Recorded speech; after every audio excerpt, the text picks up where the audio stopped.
બનાસકાંઠા જિલ્લાના ધાનેરા તાલુકાના નેનાવા ગામ પાસે ગત 12 માર્ચે મોડી રાત્રે એક ખાનગી લક્ઝરી સ્લીપર બસમાં ભીષણ આગ ફાટી નીકળતા ચકચાર મચી ગઈ છે। રાજસ્થાનથી ગુજરાત તરફ આવી રહેલી આ બસમાં લાગેલી આગ એટલી વિકરાળ હતી કે તેમાં એક મુસાફરનું ઘટના સ્થળે જ કમકમાટી ભર્યું મોત નીપજ્યું હતું, જ્યારે અન્ય 6 જેટલા મુસાફરો ગંભીર રીતે દાઝી ગયા છે। આગની જ્વાળાઓ અને ધુમાડાના ગોટે ગોટા વચ્ચે બસમાં ભારે નાસભાગ અને ચીસાચીસ મચી ગઈ હતી। દરવાજેથી બહાર નીકળવું અશક્ય જણાતા અનેક મુસાફરોએ જીવ બચાવવા માટે ચાલુ બસની બારીઓના કાચ તોડીને બહાર કૂદકા માર્યા હતા। આફરાતફરીમાં એક મુસાફર આગની લપેટમાં આવી જતા તેનું બસની અંદર જ મૃત્યુ થયું હતું।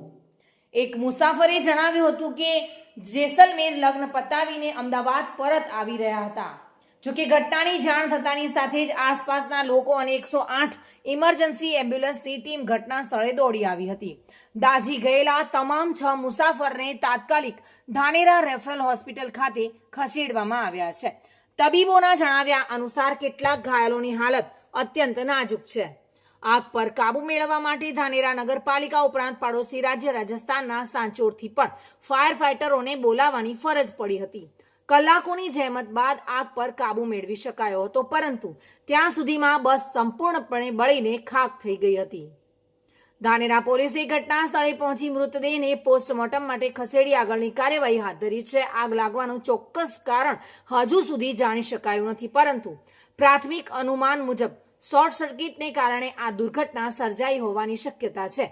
હાઈવે પર અકસ્માતને કારણે ખોરવાયેલો ટ્રાફિક પોલીસને પુનઃ કાર્યરત કરાવવામાં આવ્યો હતો।